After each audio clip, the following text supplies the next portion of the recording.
Hello, this is Jon Miller, the creator of The Rest of Everest. I think I can safely say that this show is, without a doubt, the most in-depth look into the entire experience of what it takes to climb Everest, as well as some other peaks throughout the Himalayas. But all of the events in this series are shown in chronological order, so if you're new to the show, please go all the way back to episode 000 and watch everything in order. That's truly the best way to enjoy it. Thanks.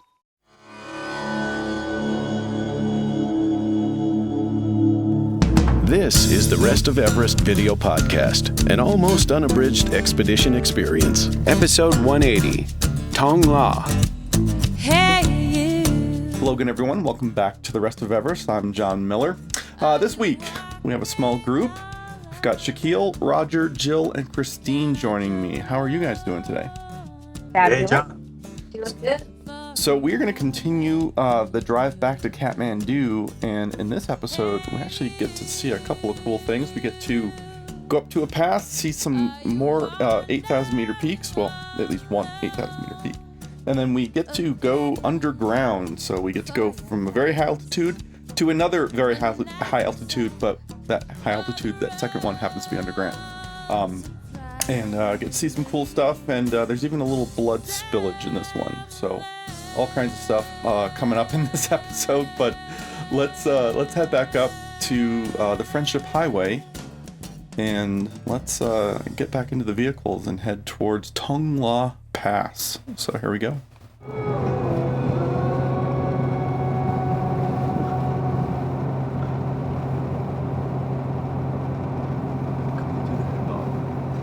So I've been on this piece of road several times. We are winding up towards Tong La, which is the first or last pass that you cross, depending on which direction you're going.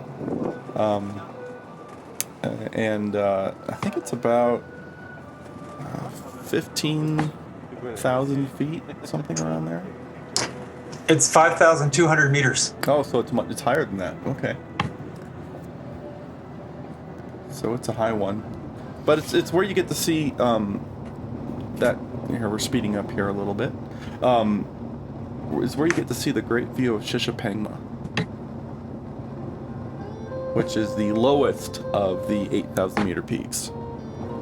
It's just over 8,000 meters. Boy, is he driving fast. They drive fast, don't they? I slept through a lot of this part. That was the last. I wished I could sleep through a lot of this part. Just because of the bouncing. I think. Yeah. But there we get that nice Tibetan pop music.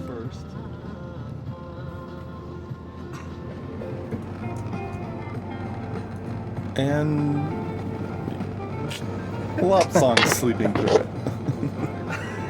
At least it's not me this time.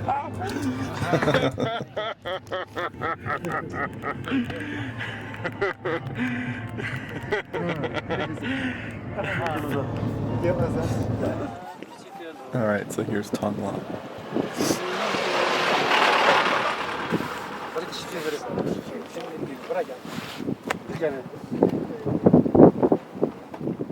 Which Lopsong said back in 2007, I'm not 100% sure of this, but I think he said that Tong basically translates to like beautiful view or something along that line. Yeah, we're in Nyalem County, and my guidebook calls this Nyalem Tong La, and so it means the pass from which you can see Nyalem. Oh, really? Okay. Yeah. I don't know if I'm pronouncing that right. It's one of those weirdly spelled words. I thought it was Neolon. Neolon. But hey, what do you know? It's windy up there. So 5,200 meters is just over 17,000 feet. So It's cold. Yeah.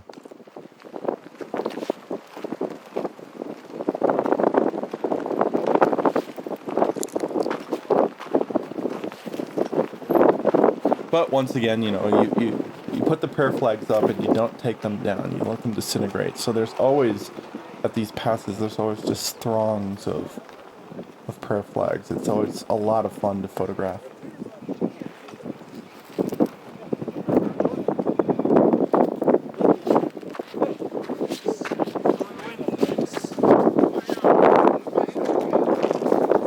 And then he's handing me these little paper prayer flags. Here? Yeah. And this is so much fun. I love doing this.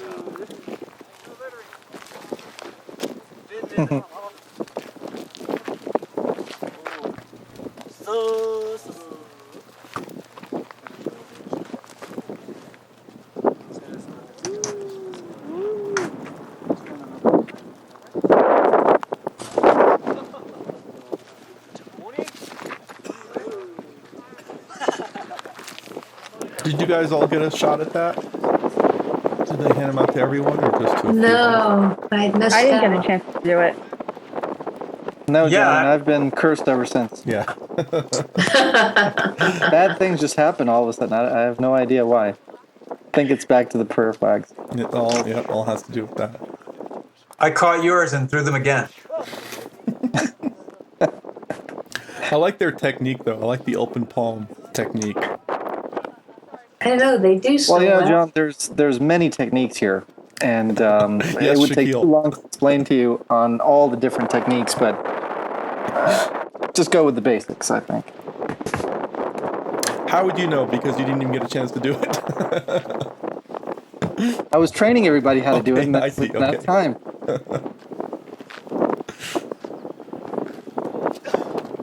Push them down a little bit further. I was filming this in 3D, of course, and it actually looks very cool in 3D. I do apologize. I've been slacking on putting the 3D episodes out for the 5 of you who are watching them, but maybe there's seven fans watching those. But I will catch up in the next few weeks. I think at some point one gets stuck right to my forehead. Yeah. You'll hear Monica laugh at me. Hey, it's not the rest of Everest if we're not laughing at John at some That's point. true. Yeah.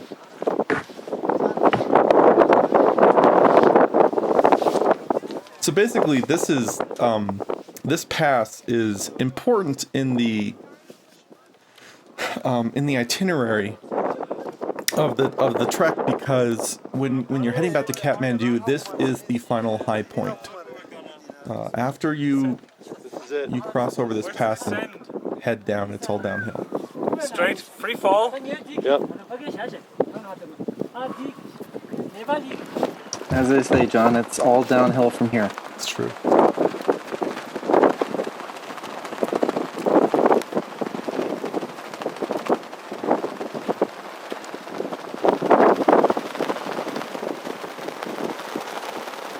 When I was younger, I used to do a lot of rock climbing, and I used to do a lot of trad climbing. So, you'd have a rack full of different gear, different pieces of protection, and the sound that they made as you walked, the different carabiners and the cams and quick draws and everything would clink against each other. And my brother, who was my climbing partner, my twin brother, and I used to think that was the most satisfying sound in the world. I know those of you who do climb probably know exactly what I'm talking about. The clinking of your rack is so satisfying. But now that I'm older and since I've done all this traveling in Tibet, I now feel that the sound of prayer flags wafting in the wind is one of the most satisfying sounds. I just love it. Yeah, I agree. It's pretty special. I'm always so thrilled, even in the U.S., when I'm climbing and get to some small peak and there's a row of prayer flags. It's awesome.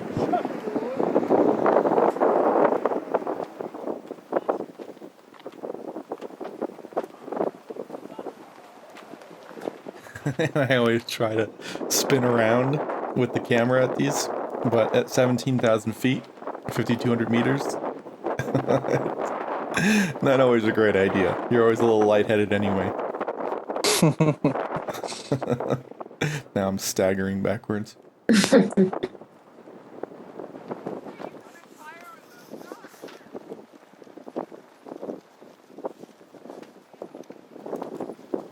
Now, do you guys remember there was to our right? There's a little tent, and I believe there were some monks sitting there. Do you guys remember anything about that? I have a picture of one guy sitting over there, and he had a saw in his hand. Just, I believe, some random guy with a saw.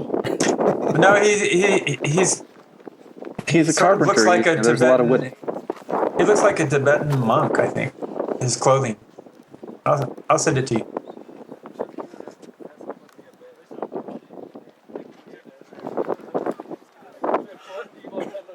Do I have to do the woo sound again? I get a lot of mileage out of that noise. It's true, especially on Twitter. All the stoves. Yeah, so that truck was filled with like pot-bellied stoves.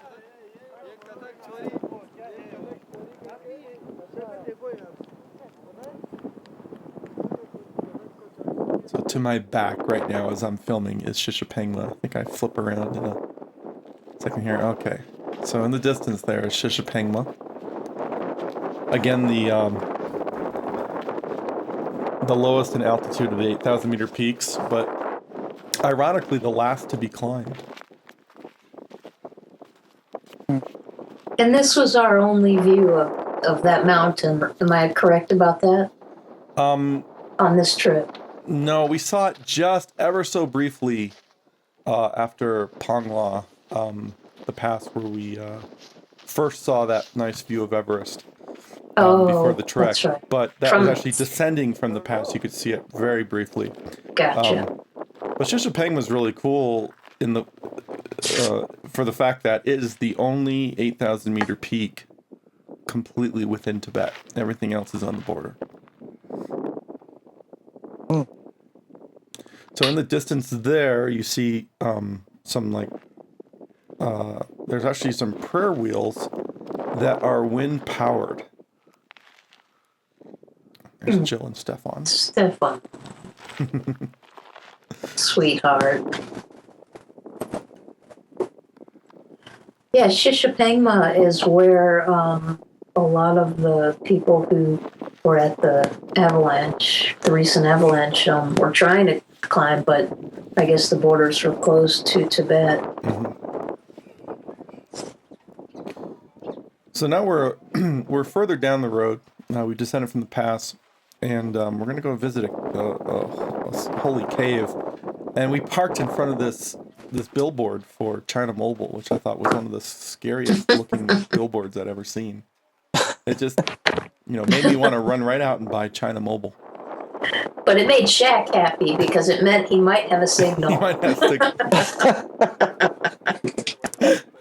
I saw that and I said, yes, a signal.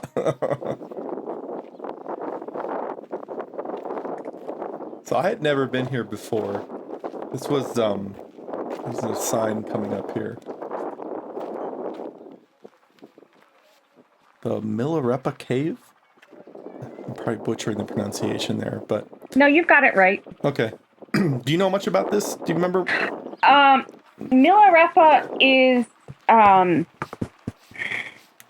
oh, God. I'm drawing a blank. Well, it's because we're recording. If we weren't recording, you'd know it, yeah. Of course. My short answer is I don't remember. I could find out, but that's not going to do us a whole hell of a lot of good. Well, according to Wikipedia, basically there was a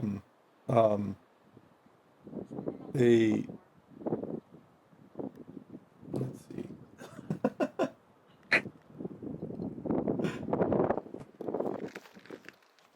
Well, there was in Wikipedia it says that there was philosopher. A Buddhist poet, yeah. Philosopher, poet.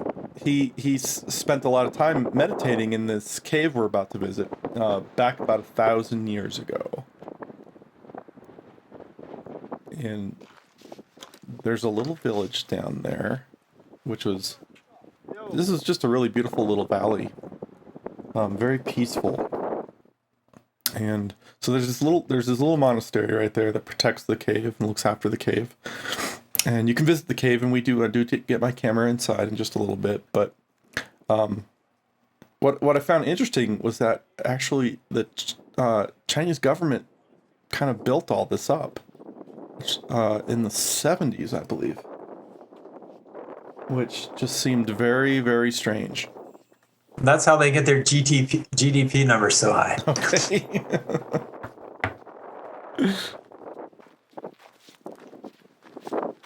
Just that was very counterintuitive. Me. Say that again, Christine. I said the whole complex seemed really deserted to me.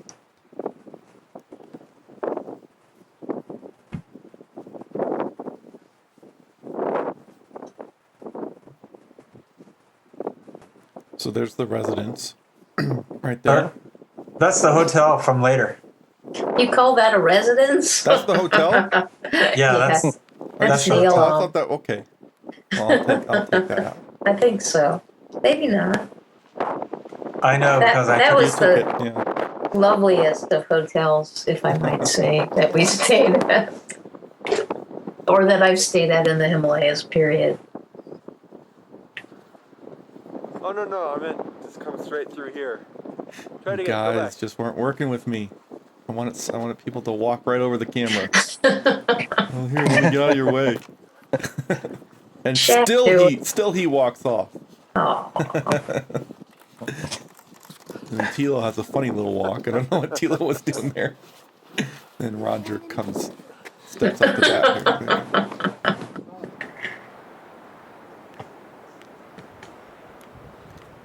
So here is the entrance to the cave complex.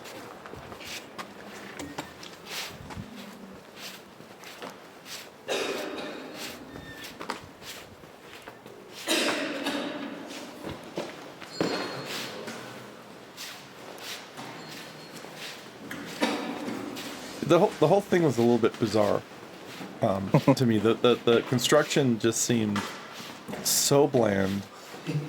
And maybe it's all part of who built it. But the cave itself was adored pretty well. Looked very traditional. I love how on these trips, you'll just be driving in the middle of nowhere and Lopsong or your guide will say, stop here, and you'll get out and it'll look like there's nothing there, and there'll be this really cool thing that's just like a masterpiece. I just think that's really unique to that region.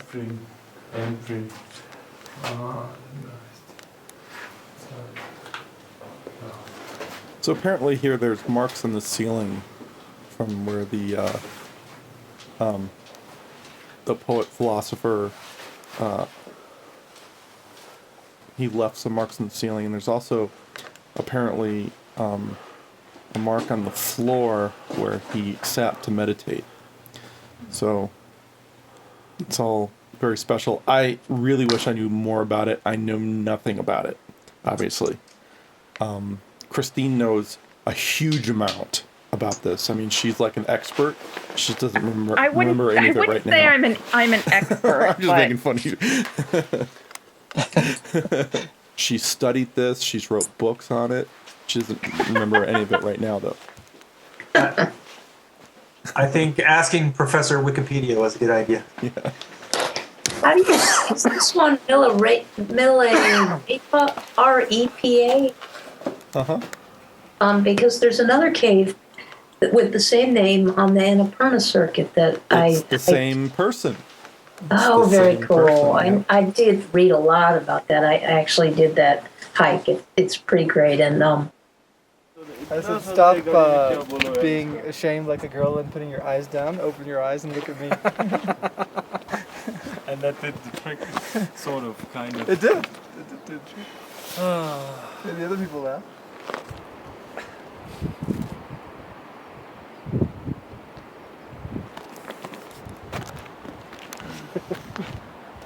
I have no idea what they're supposed to do.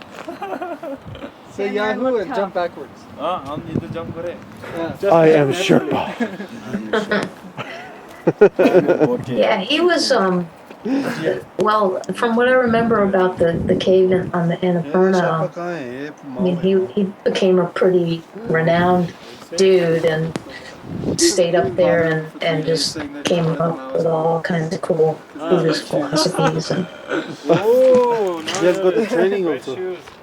He's like, no, I'm part of the King Congressional Party. So what you can't hear from what we've been talking over is talking about how we were saying that he was Maoist because of his red shoes.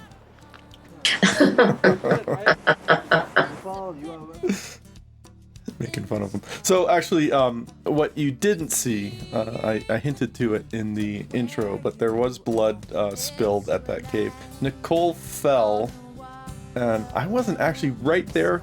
You guys, most of you guys were right there when it happened. Roger and I were closest to her. Yeah, so she fell and she scraped up her hand pretty badly, and got some wounds and got some gravel and stuff embedded pretty deeply into her hand. And in next week's episode, we've got a little bit of the cleaning out of that, and but in addition to the wound cleaning, there's actually, it's probably the only, next week's gonna be the only episode in the rest of Everest that I'm actually gonna not rate as G rated. I'll rate it as PG because there's quite a lot of drinking. Pretty much the whole episode next week is drinking because we come down in altitude far enough to cross the beer line, and you'll hear a lot about the beer line next week and how the beer line was pretty much a dig at me and my kind of ruling that no one can drink as we're heading uphill, but since we're heading downhill, it all changed. So anyway, thanks a lot for joining me on this, guys. I really appreciate it. thank you, John. Thanks, John. I think there might only be 2 episodes left, maybe 3 in this season. And then there will be some extended material, but no commentary for it. I do have more material to show, so there'll still be several weeks left. But yeah, we're definitely getting down to it. So the team dinner is just a couple of weeks away. So thanks so much, guys, and we'll see you next week, and we'll see several of us fairly drunk. All right, bye, guys. Bye. Bye-bye. Bye. The Rest of Everest is downloaded all over the world every day, and watching the show has become a part of many people's weekly routine. The show will always be free to download, but it's by no means free to produce. Please help me cover my costs by making a small monthly or one-time donation from the right sidebar on my website, and in return I'll give you some cool bonus materials. A donation of any amount will grant you access to some interesting video content, including high-definition versions of several podcast episodes. A one-time donation of $25 or more, or any of the monthly donation options, will additionally grant you access to a downloadable version of the film Everest: The Other Side, which episodes 1 to 61 are based on. I really cannot express how vital these donations are, and if you've made a donation, thank you so much. As always, our announcer is Marlon May, and our music is provided by Wendy Wu. Check her out at wendywu.com. Thanks so much, everyone, and we'll see you next week. Thank you for watching The Rest of Everest. For more information on the expedition, please visit therestofeverest.com.